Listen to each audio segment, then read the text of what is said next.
Madam দাঁড়ান। আবার কি হলো? ম্যাডাম আমার ভাড়াটা দিলেন না। এই, তোকে কিসের ভাড়া দিব? আর তুই জানিস আমি কে? ম্যাডাম আপনি যাই হন না কেন, তাতে আমার কি? 120 টাকা ভাড়া হয়েছে, আমার দেন, আমি চলে যাই।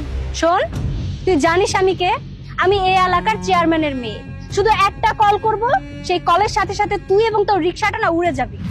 দেখেন ম্যাডাম, এমন করবেন না। আমি গরিব মানুষ, দিন রাত মেহনত করে টাকা কামাই করি, আর আপনার কাছে তো 120 টাকা কিছুই না।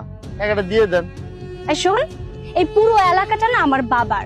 এখন আমি যদি আমার এলাকায় রিকশা ভাড়া দিই, তাহলে কি আমার মান সম্মান থাকবে?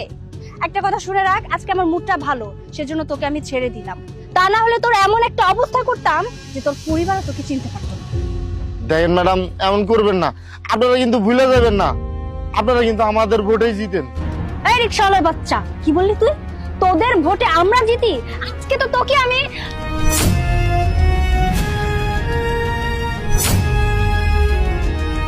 কি ব্যাপার? এই জায়গায় কি নিয়ে তর্ক চলতেছে? দেখেন না স্যার, উনি আমার রিক্সায় আইছে, কিন্তু আমার ভাড়াটা দিতেছে না।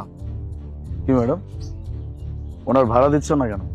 আমি অথই চৌধুরী, এই এলাকার চেয়ারম্যানের মেয়ে। কি বলতেছেন ম্যাডাম? গুলজার চৌধুরীর মেয়ে অথৈ চৌধুরী? ম্যাডাম আমি আপনার বাবাকে খুব ভালোভাবে চিনি। আপনার বাবা তো এই এলাকার চেয়ারম্যান। ইভেন ওনার বিভিন্ন কাজে আমি ওনার সাথে ছিলাম, এমনকি ওনার নির্বাচনেও আমি ওনার হয়ে ডিউটি করছি। আর তুমিও না ভাই, কার কাছ থেকে ভাড়া চাবা কার কাছ থেকে ভাড়া চাবা না এটা তোমার বুঝতে হবে না? বাই দ্য ওয়ে, তোমার ভাড়া কত হয়েছে? স্যার 120 টাকা। 120 টাকা? ম্যাডাম সামান্য 120 টাকা। এক কাজ করেন, আপনি টাকাটা বের করে ওর মুখে ছুঁড়ে মারেন, সব প্রবলেম সলভ। ও হ্যালো, তোর কানে কথা ঢোকে না? আমি যেহেতু একবার বলেছি যে আমি এই রিকশাওয়ালাকে টাকা দেব না, তার মানে আমি কোনো টাকা দেব না। ম্যাডাম টাকাটা আপনার দিতে হবে। যদি আপনি টাকাটা না দেন তাহলে আমি এখান থেকে আপনাকে যেতে দিব। তুই খুব ভালো করেই জানিস যে আমি কে, তবুও তুই আমার সাথে বেয়াদবি করেই যাচ্ছিস। আমার 1 মিনিট টাইম লাগবে না তোর এই পোশাকটা তোর গায়ে থেকে খুলতে। ম্যাডাম আপনি আমাকে হুমকি দিচ্ছেন আপনি আমার পোশাক খুলে ফেলবেন? খুলতেই পারো।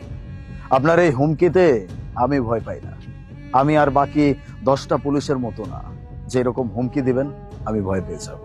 টাকা তো আপনার দিতেই হবে। এখন আপনি যদি বলেন যে আপনার বাবার কাছে আপনি যাবেন, তাহলে আমি আপনাকে বলবো চলুন আমি আপনাকে নিয়ে যাচ্ছি, কোনো সমস্যা নেই। আপনার বাবার সামনে গিয়ে আপনি নিজে বলবেন সামান্য 120 টাকা ভাড়ার জন্য আপনি একজন পুলিশ অফিসার আর একজন রিক্সাওয়ালা দুইজনের সাথেই বেয়াদবি করছেন। আপনি কি ভাবছেন? হ্যাঁ, সবাইকে একরকম ভাবেন? আপনার বাবা যে নির্বাচনে নির্বাচিত হয়েছে, এটা কিন্তু শুধুমাত্র এরকম সাধারণ জনগণের জন্যই।